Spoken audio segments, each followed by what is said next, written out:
Continuamos aquí a su servicio hoy para desarrollar un tema que tiene muchísimo que ver, yo diría que todo que ver con el género masculino, exactamente con aquellos hombres que llegan o pasan los 45 años de edad. Vamos a hablar acerca del cáncer de próstata y para desarrollar este tema me encuentro hoy en la compañía del doctor John Jairo Ortiz. El doctor Ortiz es urólogo y pues él nos va a despejar las dudas que tengamos acerca de este tema tan interesante que, como les comentaba antes de ir a la pausa de comerciales, pues día a día va en aumento, y esto a causa de la falta de prevención que existe en el ser humano, exactamente los hombres. Doctor Ortiz, muchísimas gracias por aceptar la invitación. Muchas gracias, Jairo. Bueno, doctor Ortiz, ¿qué es la próstata y en sí qué es el cáncer de próstata? Bueno, mira, la próstata es una glándula que está encargada en el cuerpo humano de producir gran parte del semen, o sea, la función es prácticamente reproductiva. Es una glándula que está por debajo de la vejiga, entre la vejiga y la uretra, y que su crecimiento es el factor que produce los síntomas. El cáncer de próstata es el cáncer tal vez más frecuente en este momento de los cánceres sólidos del cuerpo humano en el hombre. Es tal vez en este momento el factor de riesgo predisponente más frecuente. Sin embargo, a pesar de que es un cáncer frecuente, es un cáncer que no es tan agresivo y que puede a través de la prevención y a través de las campañas que manejamos hacer un diagnóstico precoz y un tratamiento adecuado para ser curativo. Doctor Ortiz, ¿cuáles son esos factores de riesgo que predisponen la presencia del cáncer en la próstata? Hay dos factores de riesgo que son importantes, que es uno, la raza afrodescendiente. En esos pacientes el cáncer es mucho más agresivo, y se presenta a una edad más temprana, y el segundo es básicamente la edad. Después de los 45 años, obviamente siempre se aumenta el riesgo de cáncer de próstata. Y existe otro factor de riesgo que es muy importante, que es el antecedente familiar de cáncer de próstata. Es decir, la parte genética. La parte genética. Bien. Los síntomas, ¿qué podemos decirle a los televidentes, a aquellos hombres mayores de 45, y que tengan en cuenta esos síntomas para prever que posiblemente pueden ser candidatos a presentar cáncer de próstata? Normalmente el cáncer de próstata no produce síntomas. Lo que produce síntomas realmente es el crecimiento de la glándula prostática como tal. La glándula va a crecer porque hace parte del envejecimiento normal de los hombres.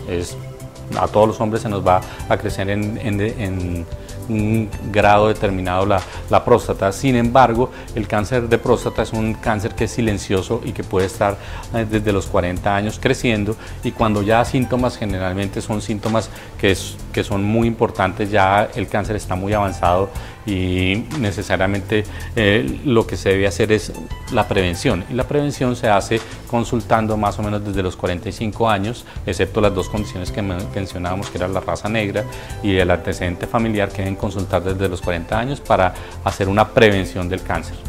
¿En qué consiste esa prevención? Porque dentro de esa información que se nos entrega a través de los medios de comunicación está el examen, está obviamente la visita al urólogo, pero ¿en qué consiste exactamente esa prevención? Bueno, prevención es básicamente diagnóstico precoz, o sea, hacer un diagnóstico de un cáncer que está empezando y que tiene en ese momento la posibilidad de ser curado, ya sea con métodos quirúrgicos o con métodos como la radioterapia o la braquiterapia.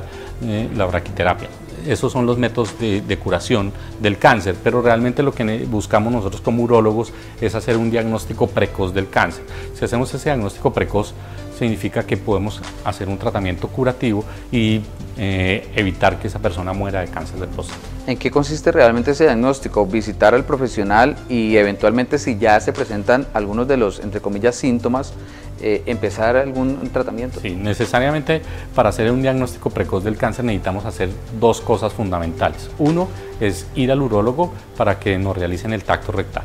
Nosotros como hombres todos necesitamos hacernos por lo menos una vez al año el tacto rectal después de los 45 años, y hacer un antígeno prostático específico, que es el famoso examen de sangre de la próstata. Entonces ese examen es un examen de laboratorio en ayunas, se toma en sangre y los resultados se le deben llevar al urólogo para que nos haga en ese momento el tacto rectal. Esos dos cosas que hacemos son claves para hacer el diagnóstico precoz del cáncer. Si un paciente tiene el antígeno elevado o si tiene un tacto rectal anormal, ese paciente tiene un alto grado de sospecha de cáncer de próstata y haríamos unos exámenes complementarios para hacer el diagnóstico y si hacemos el diagnóstico de cáncer, hacer el tratamiento adecuado. Bien, me parece muy importante, doctor Ortiz, concientizar a los televidentes de ese tacto rectal, porque muchos le tienen miedo a la visita al urólogo por ese tacto, porque dicen, quienes ya se lo han practicado, que es muy incómodo, que prefieren evitar, muchos que prefieren, si eventualmente presentan algún cáncer, no enterarse, pero no ir, es decir, van a los extremos. Que concienticemos un poco a los televidentes acerca de ese examen. Realmente el tacto rectal es un mito, o sea, los hombres que se practican el tacto rectal y que se lo han hecho, la mayoría obviamente no es nada agradable, no es un examen agradable, pero no es doloroso. Es un examen que se demora alrededor de unos entre 5 y 15 segundos, o sea, no es un examen prolongado. Tiene un factor de incomodidad como cualquiera de los exámenes médicos que hacemos todos los médicos en nuestra práctica diaria y es parte del diagnóstico precoz del cáncer. Uno no puede hacer diagnóstico precoz del cáncer con solo hacer el antígeno prostático, se deben hacer las dos cosas. Le voy a colocar un ejemplo, Javier. Si tuviéramos 100 pacientes que tuvieran cáncer y me llegara a mi consultorio y yo les hiciera solamente el antígeno prostático, ya sabiendo que esos pacientes tienen cáncer, yo como urólogo no podría detectar sino apenas 50 pacientes de cáncer, o sea, solo al 50% de los pacientes les haría el diagnóstico de cáncer.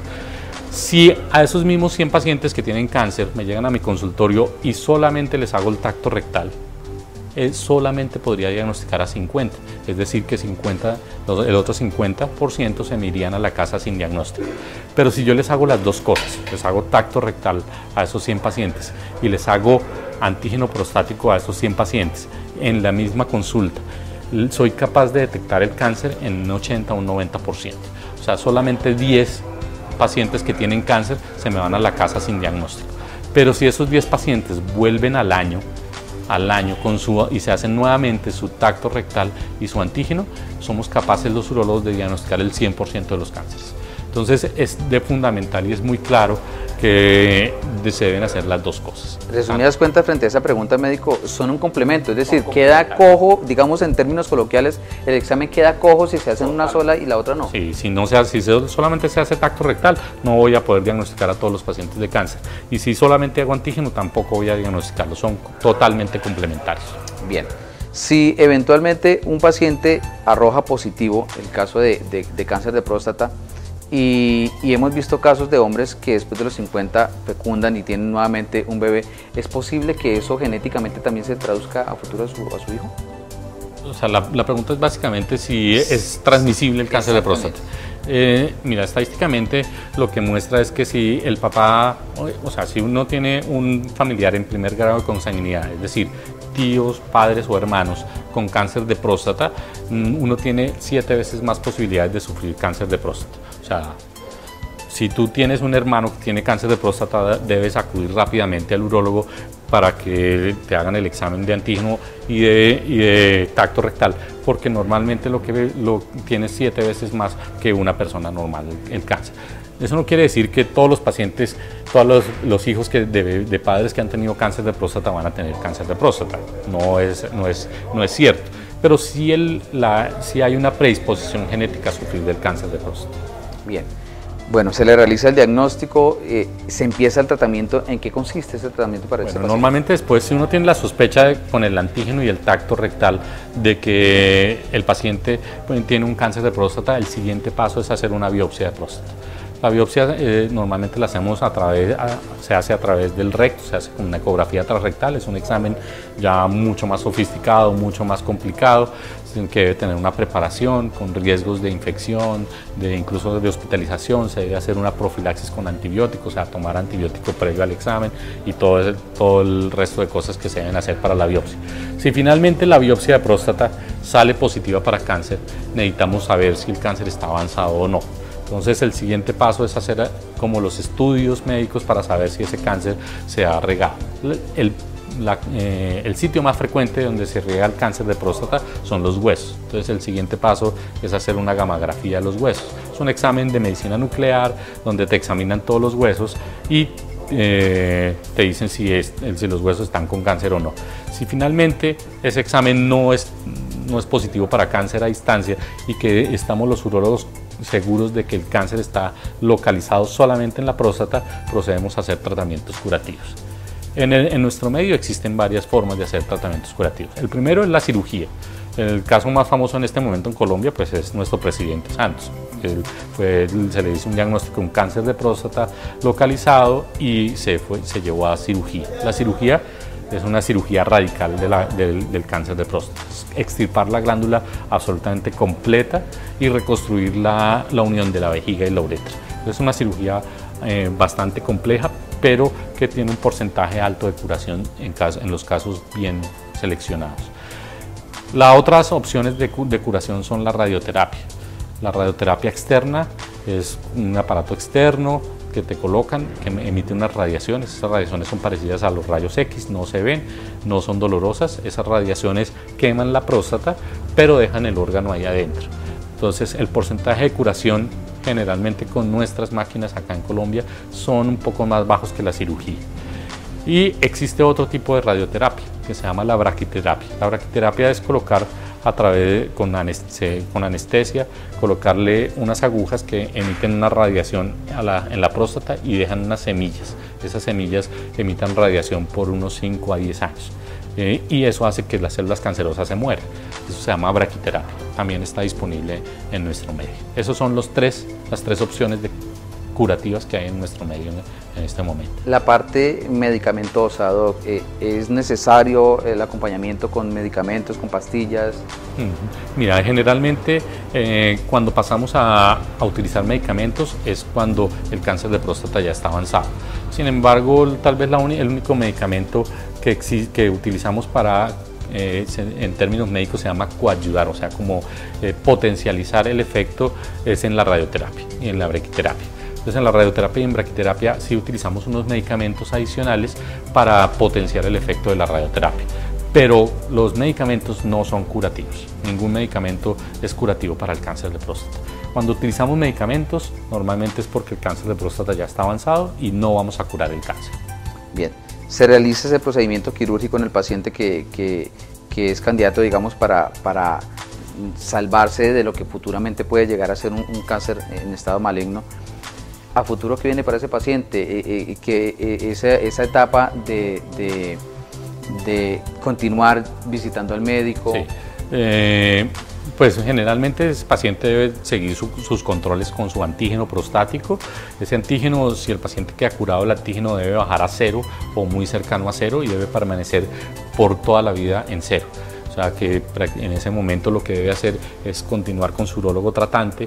El urólogo tratante muy seguramente lo va a citar en el primer año cada 3 meses con un antígeno prostático, en los segundo y tercer año cada 6 meses y después sigue su control anual hasta 10 años después de la cirugía.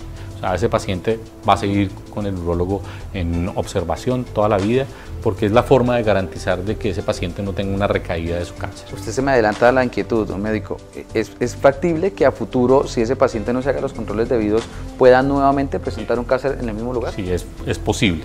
O sea, los casos registrados son muy pocos afortunadamente. Después de que el antígeno baja a 0 y permanece durante 5 a 7 años, probablemente ese paciente está curado. Pero después de 7 años uno sigue haciendo sus controles más por seguridad del paciente. Al comienzo del desarrollo del tema usted hacía referencia a que uno de los síntomas es el agrandamiento o el tamaño grande de la próstata como uno de los aparentes o de los inicialmente síntomas para el cáncer, pero resulta que ese tamaño grande de la próstata también es preámbulo para otra patología. Sí, Javier, mira, lo que pasa es que la próstata generalmente tiene 2 enfermedades. Una enfermedad es el cáncer de próstata, que es lo que venimos hablando, y es la enfermedad que va a matar al paciente, el cáncer. Y la otra enfermedad es el crecimiento de la próstata, se llama hiperplasia de la próstata. Esa hiperplasia generalmente se da por la edad, es un proceso del envejecimiento y es el crecimiento de la próstata. Haz de cuenta que la próstata es una naranja. Lo que crece es la pulpa, o sea, la pulpa cuando crece se llama hiperplasia. y el cáncer generalmente se da en la cáscara, se llama la zona periférica de la próstata. Entonces, generalmente el cáncer de próstata, cuando da síntomas como el ardor o disuria, son cánceres ya que están muy avanzados porque tienen que recorrer desde la cáscara hasta la pulpa para dar un síntoma. Normalmente nosotros, los urólogos, la enfermedad más frecuente que tratamos es el crecimiento de la próstata, que se llama hiperplasia, que es el crecimiento de la pulpa. Ese crecimiento de la pulpa normalmente es el que da los mayores síntomas, da ardor para orinar, orinadera, dificultad para orinar, incluso hasta llegar al paciente a la retención de la orina, o sea, hasta necesitar la famosa sonda y la bolsa y la ida a urgencias con dolor por no poder orinar. Eso se llama hiperplasia de próstata, crecimiento de la próstata. Esos pacientes, el tratamiento no es una enfermedad maligna, o sea, no es un cáncer, y como no es un cáncer, tiene tratamientos curativos también. El tratamiento curativo más frecuente es la cirugía. Pero en la cirugía ya nos vamos a sacar la próstata completa, sacamos solamente la pulpa, y ahí es donde la gente dice, pero es mejor abierto. Es el mito que hay, que la cirugía es mucho mejor abierta que a través del pene. Realmente las dos cirugías son iguales, porque lo que se busca sacar en la enfermedad, en la hiperplasia de próstata, cuando uno hace un tratamiento quirúrgico, es solamente sacar la pulpa, y lo puede hacer uno de las dos formas. Tanto en la cirugía abierta, porque uno abre al paciente, busca la cáscara de la naranja, por decirlo de alguna forma, abre esa cáscara, saca la pulpa y cierra la cáscara y queda la cáscara. Cuando uno hace la cirugía a través del pene, uno se mete a la naranja, empieza a cortar toda la pulpa y saca toda la pulpa, y hasta que no ve la cáscara totalmente limpia no termina la cirugía y queda la cáscara. Entonces, en las dos cirugías son iguales. Es un mito que vale la pena que la gente entienda muy claramente que las dos cirugías son iguales. Sin embargo, la cirugía a través del pene es la mejor cirugía que hay en este momento en el mundo. La cirugía a través del pene se hace en el 90% de los casos en el mundo. Imposible que todos los urólogos del mundo estén equivocados. Es una cirugía que tiene varias ventajas. Uno, el tiempo de hospitalización es más corto, 1 o 2 días máximo. El tiempo de sonda generalmente son de 3 a 5 días máximo, y el dolor es prácticamente una cirugía indolor. Entonces tiene muchísimas ventajas que una cirugía abierta, donde sale con la sonda y debe estar alrededor de unos 15 a 20 días con la sonda, y donde va a tener dolor por la herida quirúrgica, dolor por la sonda, todos los dolores que puedan. De hecho, en un procedimiento quirúrgico abierto hay mayor predisposición incluso hasta para las infecciones. Claro, obviamente. Infección de la herida quirúrgica, infección de los sitios por donde salen las sondas, requiere de más sondas, de mucho más manejo, antibiótico, analgésicos, todo. Es mucho mejor la cirugía a través del pene. Bien, médico. Ya para ir concluyendo el tema, usted utilizó un término que realmente es muy cierto, y son los mitos. Muchas personas creen que eso del cáncer de próstata se presenta o por montar mucha bicicleta, o por aquellos hombres que presentan promiscuidad, o ya van al otro extremo. Entonces muchos dicen o argumentan que es la falta de la actividad sexual. ¿Qué de cierto hay en todas esas creencias? La mayoría de esos son mitos. Por ejemplo, la actividad sexual, tanto en el extremo del abuso o en el extremo del no uso, son totalmente falsas. Habían algunos artículos que demostraban, que decían que había la posibilidad de que la promiscuidad aumentara el riesgo de próstata por las infecciones. Sin embargo, los estudios serios a largo plazo que se han hecho en Europa demuestran que ni la actividad sexual exagerada, ni el caso contrario, la no actividad sexual, aumentan el riesgo de cáncer de próstata. Mito total. El de la cicla es otro mito total. Si el cáncer de próstata se produciera por montar cicla, creo que no habrían ciclistas profesionales en este momento. Es absolutamente falso. Bueno, médico, pues muchísimas gracias por aceptar la invitación, y démosle a los televidentes finalmente esas recomendaciones para evitar el cáncer de próstata. Realmente es hacer el diagnóstico precoz del cáncer de próstata. ¿Cómo? Asistiendo a su urólogo y haciéndose su antígeno prostático por lo menos una vez al año desde los 45 años de edad. Si tienes antecedentes de cáncer de próstata en la familia, o si eres afrodescendiente, desde los 40 años de edad. Doctor John Jairo Ortiz, muchísimas gracias. No, muchas gracias, Javier, por la invitación. Bien, amigos televidentes, pues de esta manera hemos concluido el tema en el día de hoy, el cáncer de próstata. Estuvimos desarrollándolo en las instalaciones de la Liga contra el Cáncer Seccional Tolima, exactamente en la sede de San Carlos. Para quienes desconocen esta sede, esto queda en el sector de Calarcá. Si usted quiere mayor información de manera particular, puede comunicarse a la línea 264-8449, a la línea 263-1946, o también comunicarse con nosotros. Nosotros somos un puente entre los profesionales del campo médico y ustedes, nuestros televidentes. Con nosotros se pueden comunicar a través del correo electrónico a su servicio ibagué@hotmail.com. Nos pueden buscar y agregar en Facebook. Semanalmente recibimos muchísimas invitaciones, no solamente de la capital del departamento del Tolima, sino de otros lugares del mundo. Hay personas que ven nuestros programas a través de YouTube y nos dejan sus inquietudes. Nosotros se las trasladamos a los especialistas médicos. También puede buscarnos en YouTube, ahí digitan Jader Barrera y podrán ver el contenido completo de este programa. Dentro de 8 días ustedes no olviden que nuevamente tienen una cita con nosotros para continuar conociendo y aprendiendo más acerca de temas de interés. Recuerden que aquí nosotros siempre estamos a su servicio.